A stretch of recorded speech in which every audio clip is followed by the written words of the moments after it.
Hey everyone, and welcome back. We're doing another deep dive today. This one is going to be pretty interesting. I think a lot of people have heard of this but don't really know much about it. We're diving into the dark web. Ooh, exciting. Yeah, you guys sent in a ton of sources for this one. We got some YouTube videos, we have some articles. Some of them get pretty technical, and some of them have some pretty crazy stories. So, you ready to sort of like separate fact from fiction and figure out how to stay safe? Let's do it. The dark web, it's definitely more than just, a place for criminals to hang out. And I think understanding that nuance is really important. Yeah, definitely.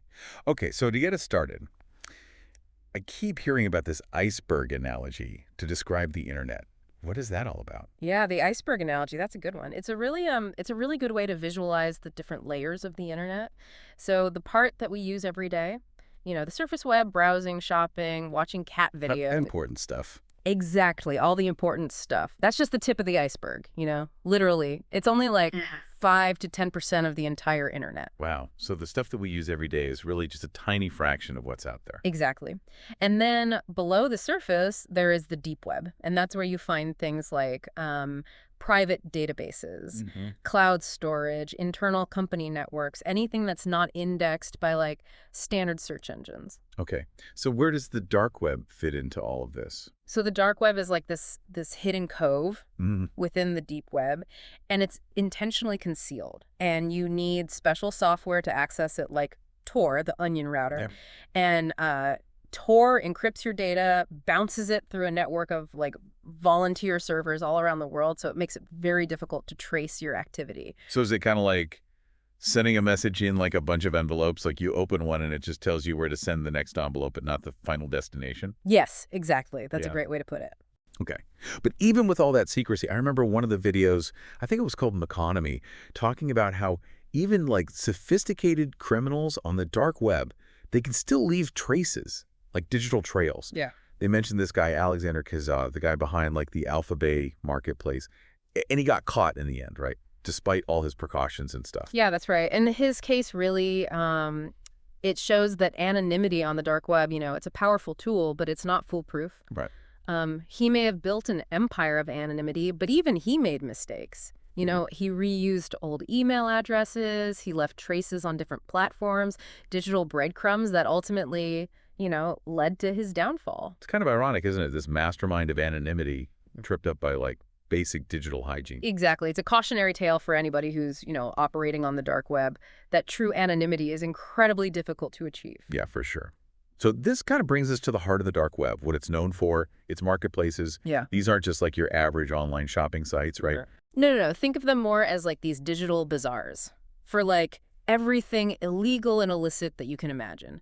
Alpha Bay, SilkRoad, all these online black markets offering all kinds of goods and services, drugs, weapons, stolen data, counterfeit documents. They even had, hitmen for hire. You could find anything on one of these marketplaces. And they were using Bitcoin to do all these transactions thinking it was totally untraceable, right? Yeah, but the irony is that Bitcoin, it offers some anonymity, but it's not invisible. Law enforcement got pretty good at tracking Bitcoin transactions, which is actually how they were able to bring down a lot of these marketplace leaders, like cases. Okay. So with all this talk about stolen data, I mean, what does that mean for just the average person like me, who is just like browsing the internet? Like, how does this actually get used like in real life? Yeah, that's where it gets kind of scary. Stolen data is the fuel for so many cybercrimes. Financial fraud, identity theft, extortion. All of that is driven by the information that is available on the dark web. Yeah, in the Gist video, they had this really disturbing story about these criminals in India who were setting up these like fake government camps and promising villagers like subsidies. Right. And really they were just collecting their biometric data and SIM cards to sell on the dark web, which is just crazy. It really shows how something that seems harmless can be used for, some really bad stuff. Exactly. And it really highlights how the dangers of the dark web are real and tangible. Yeah. These aren't just abstract threats. It has the potential to impact your everyday life. And on that kind of unsettling note, how about we explore the other side of this? Okay. Like, how can the dark web be used for good? It's easy to focus on, all the bad stuff on the dark web, but it's important to remember that it's not all, criminals and bad guys using it. There are people who use it to remain anonymous for perfectly legitimate reasons. Yeah, that's true. It's like any tool. It can be used for good or bad, I guess. Yeah. So, like, what are some examples of the dark web being used for, like, positive purposes?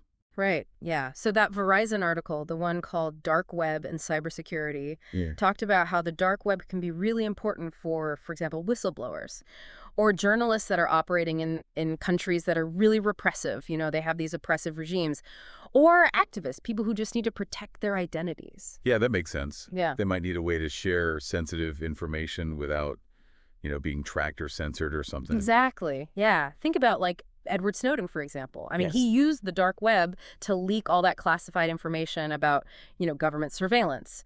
And the dark web, it gave him this platform to talk to journalists and to share his findings without, putting himself at risk or other people at risk. Wow, that's a pretty powerful example. So Yeah. the dark web, it can be used to, like, fight for freedom of speech and, like, Yeah. expose corruption and stuff. Yeah, exactly. It Yeah. can be a place where, where people can speak out against, injustice without fear of, being punished or something. It's a place where information can flow freely and people can, connect and collaborate safely. It's a side of the dark web I hadn't really thought about before. It's definitely more complicated than just being, like a hub for criminal activity. It really is. It kind of raises this question of, does the potential for good, for like giving individuals power and promoting transparency, does that outweigh the risks? Like the risk that comes from, the criminal element? It's a complicated question. It really is. It reminds me of, like, the whole debate around encryption and privacy. Yeah. Like trying to balance security with the fact that those things can be misused. Yeah, you're exactly right. It's a delicate balance for sure. And a lot of times the conversations about the dark web, it gets really polarized. Yeah. I think it's important to remember that there are nuances, and that the dark web has this potential for both, good and bad. For sure. Speaking of that tension, that Aura article talks about this kind of, like, battle going on between, law enforcement and people operating on the dark web. They called it like a technological tug of war. It seems like the authorities are always trying to shut down these illegal operations, but new ones keep popping up. Yeah, it's this constant cat and mouse game. Yeah. The dark web is decentralized, it's anonymous. It's just super hard to police. And even when law enforcement, they do something big, like shut down a huge marketplace, it feels like a temporary setback. Yeah. They mentioned something called Operation Dark Hunter, which sounded like a pretty big deal. What was that? Yeah, so Operation Dark Hunter, that was this massive international effort to dismantle dark market, which was, like, at the time, one of the biggest dark web marketplaces. Wow. It involved, agencies from all different countries working together to, track down and arrest people who were involved in illegal stuff on the platform, like over 150 arrests, and they seized, like, millions of dollars in assets. Wow. That sounds like a pretty big win for, law enforcement. But I'm guessing it didn't, like, solve the entire problem, right? No, unfortunately not. I mean, Operation Dark Hunter was big, it was a big blow to the criminal underworld on the dark web, but it didn't eliminate the whole problem. New marketplaces and platforms, they always seem to, pop up to take their place. The demand for these illicit goods and services, it's high. Yeah. And the people that are trying to, to exploit that demand, they're always finding new ways to fly under the radar.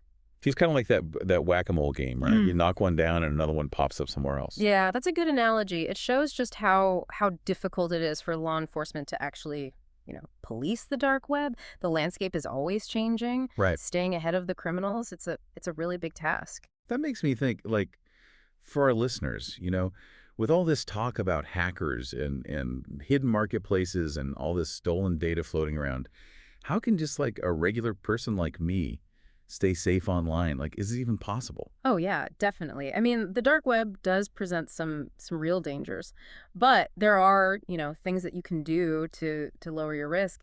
It's all about being proactive and taking control of your online security. Okay, so what can we do? Well, first of all, the most important thing is strong, unique passwords. I know it sounds simple, but so many people still use weak passwords or they use the same password for everything. And that makes them really vulnerable. Yeah, that's me.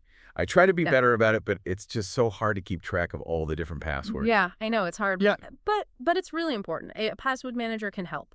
It can generate and store strong, unique passwords for you, so you don't have to remember them all. And using two-factor authentication everywhere you can, that adds another layer of security.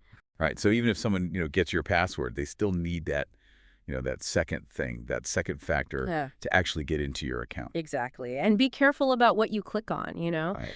The links that you click and the files that you download, especially from sources that you're not familiar with, even attachments that look, harmless. They could contain malware that could really mess up your computer, Yeah. steal your information, stuff like that. So just be really careful about the information you see online Yeah. and the sources you trust. Exactly. And you might want to think about using a VPN, a good one. A VPN can mask your online activity. It encrypts your data, which makes it harder for hackers to track you. But doesn't using a VPN like slow down your internet? It can, Yep. yeah. Depending on, which VPN provider you use and the server location and all that. But there are a lot of, really good VPN services out there that are fast and reliable, and the security and the privacy that you get can outweigh that, that little bit of a speed decrease. Yeah. Okay. And that GIST video, they also talked about keeping an eye on your accounts for, any activity that looks weird, and to check your credit reports regularly to see if there's any signs of like identity theft. Absolutely. Early detection is key. The sooner you can spot something fishy, the quicker you can, stop it from doing any real damage. They also mentioned the Moby Armor app. Have you heard of that one? Yeah, I think so. Yeah, it's supposed to be really good at protecting you from like cyber attacks. So there are tools out there to kind of like help us stay ahead of the bad guys. Yeah, exactly. The point is you don't have to just sit there and be a victim. You can take steps to protect yourself, to secure your computer, your phone, your online accounts, and by doing that, you can really lower your risk. Yeah. I like that. Knowledge is power or That's whatever. exact. And it sounds like, we have a lot to learn about protecting ourselves in this, constantly changing digital world. We do, yeah. And sometimes the best way to protect yourself is just to be aware of the dangers, Yeah. to understand, how to minimize them. Right. The more you know, the better prepared you are. Exactly. Okay, well, let's wrap up this part and I guess dive into some final thoughts. Yeah. Okay, so wrapping up our deep dive into the dark web, I mean, what are some of the big takeaways? What do we want our listeners to remember? I mean, it seems like it's just way more complicated than people think. Yeah, definitely. It's not just like good versus evil, black and white. It's more like the dark web is a tool, and like any tool, it can be used in a lot of different ways. Some good, some not so good.